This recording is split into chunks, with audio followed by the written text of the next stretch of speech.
வாங்க மாப்பிள்ள வாங்க. வாங்க சம்மந்தி. வாங்க மாப்பிள்ள வாங்க. எல்லாரும் வாங்க.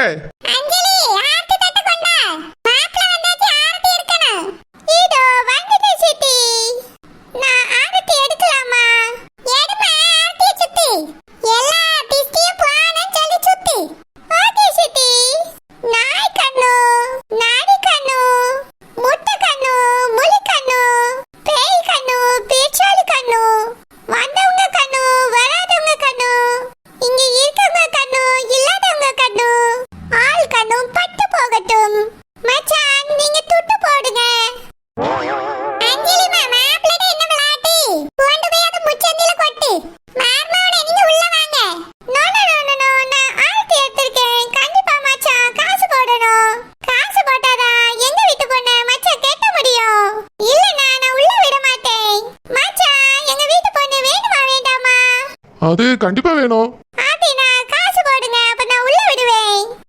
சரிம்மா.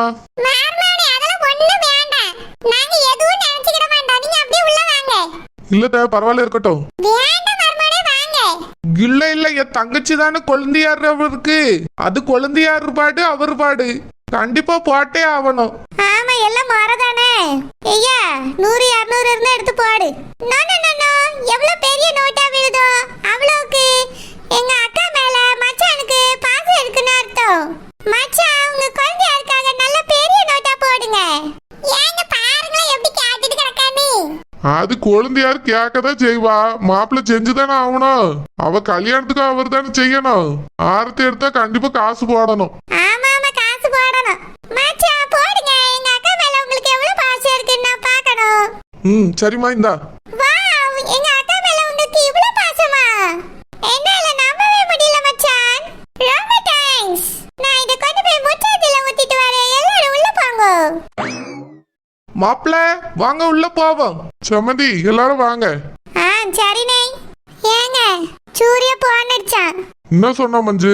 மண்டபத்துக்கு போகணுமா சீக்கிரம் புறப்பட்டு இருக்கேன்னு சொன்னான். மண்டபத்துக்கா? எதுக்கு? நாளைக்கு தானே கல்யாணம். இன்னைக்கு வரவேற்பு இருக்காங்க. இன்னைக்கே போகணும்னு அவன் சொன்னான்.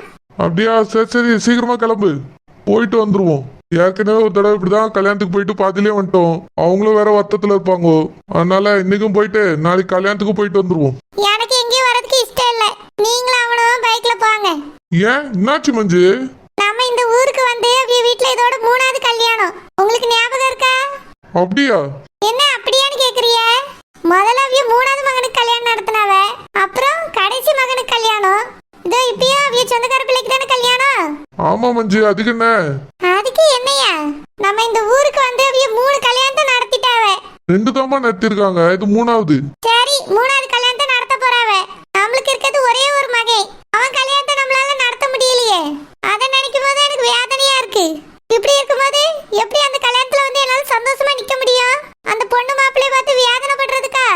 மஞ்சுமா நம்ம என்ன அவனுக்கு கல்யாணம் பண்ணி வைக்க முடியாதுன்னு நான் சொல்லிட்டு இருக்கோம். அவன் இப்போவும் சொன்னா கூட நான் பொண்ணு பார்த்து கல்யாணம் பண்ணி வைக்கிறதுக்கு தயாரா தான் இருக்கிறேன். உன் மகன் தானே கல்யாணம் இப்போதைக்கு வேணாம் வேணாம்னு சொல்லிட்டு இருக்கான். அன்னைக்கு கூட ஒரு பொண்ணு பார்க்க போலான்னு சொன்னேன். வேண்டான்னு தத்துட்டான். தலைவர்லாம் பொண்ணு போட்டோ அனுப்பின்னு தான் இருக்காரு. உன் மகன் தான் எதுவும் வேணான்னு சொல்லிட்டு இருக்கான். உடனே என் மகன் சொல்லுங்க. நல்லது பண்ணா நம்ம மகன், கெட்டது பண்ணா உன் மகன். சீச்சி நான் அப்படி சொல்லமா. என்னால அங்கெல்லாம் வர முடியாது. என் கல்யாணத்துக்குமே நான் வரல. நீங்களே போயிட்டு வாங்க. உனக்கு என்னாச்சு மஞ்சு? நம்ம 2 பேரும் தான் ஜோடியா எந்த விசேஷத்துக்குனால போவோம். எனக்கு இப்ப வர பிடிக்கல. ஏன் மஞ்சு அப்படி சொல்ற? என் பிள்ளைக்கு கல்யாணம் நடக்கல. அங்க வந்து உட்கார்ந்துட்டு யார் யாருக்கும் கல்யாணம் ஆவற பார்த்துட்டு நான் வயித்தறிச்சல் பட்டுட்டு இருக்கதுக்கா? சீச்சி அப்படிலாம் நீ வயிற்றுச்சல் படமாட்டமா. யார் யாருக்கும் கல்யாணம் நடக்குது என் மகனுக்கு நடக்கலையேங்கிற ஏக்கத்தோட பார்த்தாலே அது வயித்தறிச்சல் தான். இல்லம்மா மஞ்சு அது ஏக்கம், வயிற்றுச்சல் கிடையாது. ஏதோ ஒண்ணு என் மகனுக்கு நடக்க மாட்டேங்குல்ல. அதை நினைச்சாதான் எனக்கு வேதனையா இருக்கு. நான் அங்க இருக்கும்போதே நம்ம பிள்ளை கல்யாணத்தை முடிச்சிடலாம்னு சொன்னேன். நீங்களும் கேட்கல அவனும் கேட்கல. இங்க வந்து ஒரு பிள்ளைய மனசார பிடிச்சிருக்குன்னு சொன்னான். அதையும் நம்மளால கட்டி வைக்க முடியல. இப்படியே போச்சுன்னா வயசு போயிருங்க. பிறகு நினைச்சாலும் அவனுக்கு கல்யாணம் நடக்காது. நம்மள மாதிரியே அவனுக்கு குழந்தை பிறக்காம போயிடும். மஞ்சு அப்படிலாம் சொல்லாதம்மா. நான் வேணும்னு சொல்லலங்க. லேட் பண்ண எனக்கு பயமா இருக்கு. அவனுக்கு சீக்கிரமா கல்யாணம் முடியணும். சீக்கிரமா இந்த வீட்டுல பிள்ளைகள் பிறக்கணும். அப்பதான் நம்மளுக்கு சந்தோஷம். கல்யாணம் முடிக்காம வருஷ கணக்கா வச்சிருந்தா நம்மளுக்கு என்ன சந்தோஷம் இருக்கு சொல்லுங்க? ரொம்ப லேட்டா யோசிச்சு 30 40 வயசுல கல்யாணத்தை முடிச்சு அவனுக்கு பிள்ளை இல்லாம இருந்துட்டா நம்ம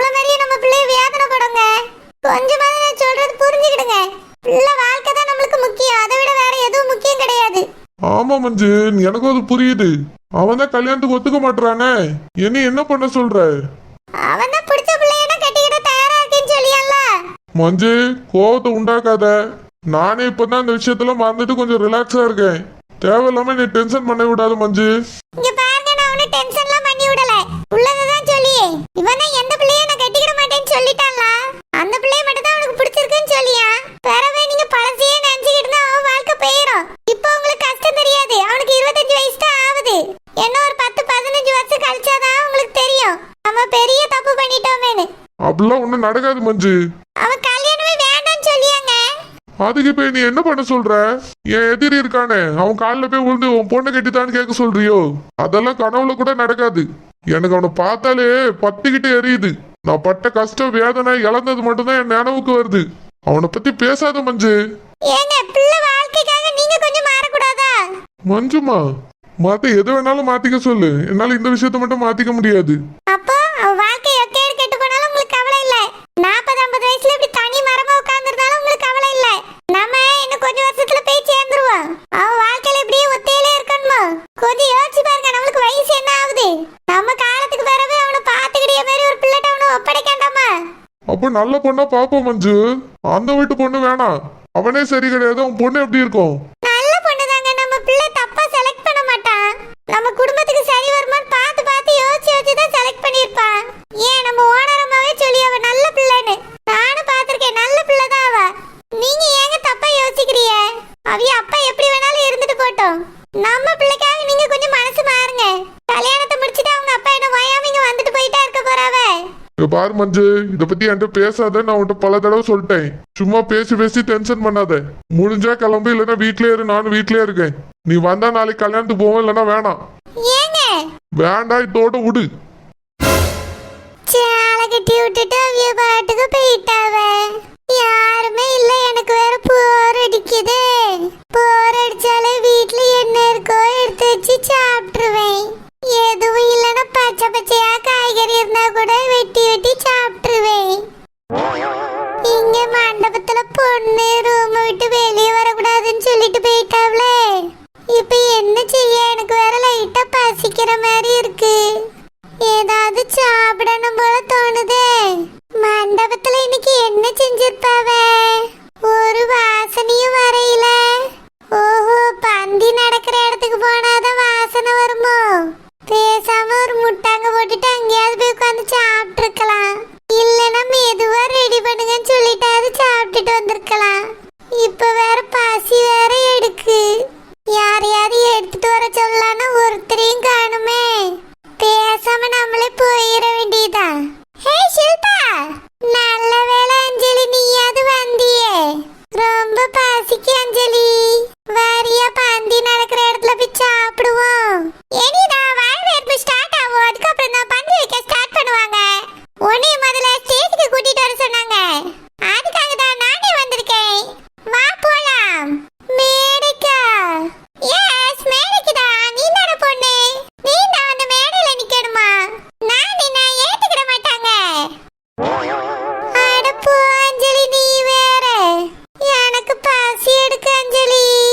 அடி சோட்டு மாடி, வண்டியில வரும்போது நான் கேட்டதுக்கு வீட்ல இருந்து வரும்போது தான் சாப்பிட்டுட்டு வந்தேன்னு சொன்னேன். அதுக்குள்ளேவா பசிச்சிருச்சு? கொஞ்ச நேரம் வெயிட் பண்ணு, சாப்பிடலாம். எவ்வளவு நேரம் அஞ்சலி? 2 பேரும் மேடைக்கு போங்க. எல்லாரும் வந்து போட்டோஸ் எடுப்பாங்க. உங்களை 2 பேரையும் சேர்த்து வச்சு நிறைய போட்டோஸ் எடுப்பாங்க. அதுக்கப்புறம் வந்து சாப்பிடுங்க. அதெல்லாம் முடியாது. முதல்ல சாப்பாடு, அதுக்கு பிறகுதான் மேடை. இப்படிதான் நிச்சயத்தனிக்கு சோறு தராம மேடையில கொண்டு போய் ஏத்தி விட்டுட்டிய. எவ்வளவு பசி தெரியுமா? நான் வீட்டை சொன்னேன் பசிக்குன்னு. அதுக்கு பிறகுதான் போட்டோ பெறவு எடுத்துக்கிட்டலாம் போய் சாப்பிடலான்னு அப்படியேதான் கூட்டிட்டு வந்தாவ. அது சோத்து மாடி, அப்படியெல்லாம் போய் மாப்பிள்ள ஆயிட்ட சொல்லாத. சொன்னினா உன் லைஃப் ஸ்பாயில் ஆயிரும். அவர் எதுவுமே சொல்லல. என்னை கூட்டிட்டு போய் சாப்பிட சொன்னாரு. நானும் நல்லா சாப்பிட்டுட்டு வந்தா பிறகு மேடையில நின்று போட்டோ எடுத்தோம். அதனால இன்னைக்கு முதல்ல சாப்பாடு, அதுக்கு பிறகுதான் மேடை. வேணும்னா மேடையிலேயே உனக்கும் புடிச்சிருக்கும் சாப்பாடு பரிமாற சொல்லிடட்டுமா? நல்லா ஒரு பெஞ்ச் போட்டு தலைவாழையால விரிச்சு சாப்பாடு வச்சு அதுக்கு பிறகு எல்லாரையும் வந்து போட்டோ எடுக்க சொல்லுவோம். ஐடியா நல்லாதான் இருக்கு அஞ்சலி. நீ சரியான சோத்து முட்டை இதுலதான் நிரூபிக்கிற.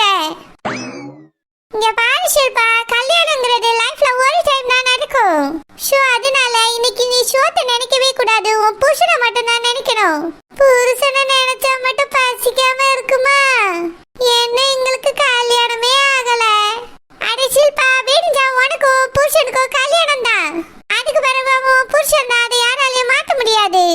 அதனால நான் சொல்றதை தயவு செஞ்சு கேளு. என்ன அஞ்சலி, ஒழுங்கு மரியாதையா மேடைக்கு வந்துடு. அங்க வச்சு மாப்பிள்ளட்ட அதை சொன்னேன் இது சொன்னேன் நீ எதையும் சொல்லிடாத. கொஞ்ச நேரம் தான் நிக்க வைப்பாங்க, அதுக்கப்புறம் உங்களை கூட்டிட்டு போய் சாப்பிட வச்சிருவாங்க. முதல்ல சாப்பாடு. இன்னும் பண்டிகை ஸ்டார்ட் ஆகல. ஃபர்ஸ்ட் ஸ்டேஜுக்கு வா, அதுக்கு பிறகு சாப்பிட போலாம். கொஞ்ச நேரத்துல எல்லாம் முடிஞ்சிடும், போட்டோஸ் தான் எடுப்பாங்க. அஞ்சலி பசிக்குதே, தண்ணிய நல்லா எடுத்து வயிறு ஃபுல்லா குடிச்சிட்டு வா, பசிக்காது. குடிச்சிட்டு ஆனாலும் பசிக்குது.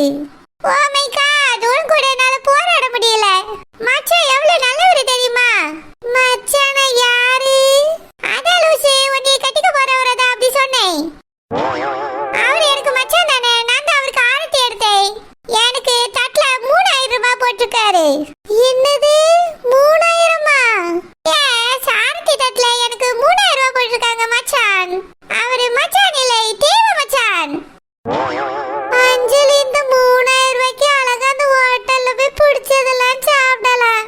ஆனா என்ன செய்யணும், கல்யாணம் முடிஞ்சு அங்க போறேன்ல, அதான் வருத்தமா இருக்கு. மாறு வீட்டுக்கு வரும்போது நம்ம ஹோட்டல்ல போய் சாப்பிடுவோமா? ஏய் ஷில்பா, மாறு வீட்டுக்கு கூப்பிடுறதே உனக்கு களி மீன் ஆக்கி போடுறது தான், அதை விட்டு நீ ஹோட்டலுக்கு போறியோ?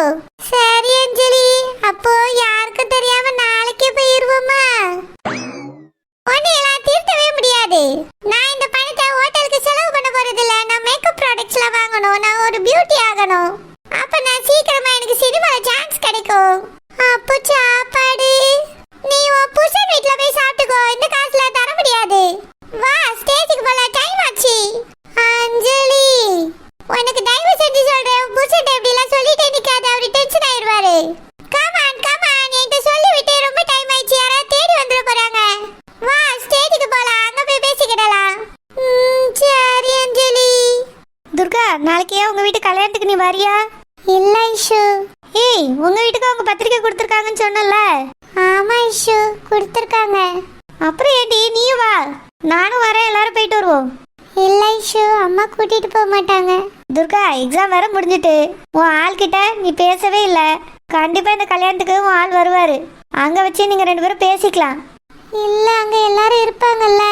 இருப்பாங்கடி, ஆனா தனியா பேசுறதுக்கு இடம் கிடைக்காமலே போயிடும். அது எப்படியாவது அவர் தனியா இருக்கும்போது போய் பேசிடலாம். வேண்டாம், யாராவது பார்த்துட்டு அப்பாட்ட சொல்லிட்டாங்கன்னா அவ்வளவுதான். இதுக்கு மேல பயப்படுறதுக்கு என்னடி இருக்கு? இத்தனை நாளா எக்ஸாம் எழுதணும், அதனால அவர் கூட பேச மாட்டேன்னு சொன்னேன். இப்ப ஏன் பேச மாட்டேன்னு சொல்ற? அவர் வேண்டான்னு முடிவு பண்ணிட்டியா? சீச்சி, அப்படிலாம் இல்ல. எனக்கு கல்யாணம்னு ஒண்ணு நடந்தா அது அவர் கூட தான். அப்படின்னா அவர் கூட பேசினா தானே தெளிவு பிறக்கும்.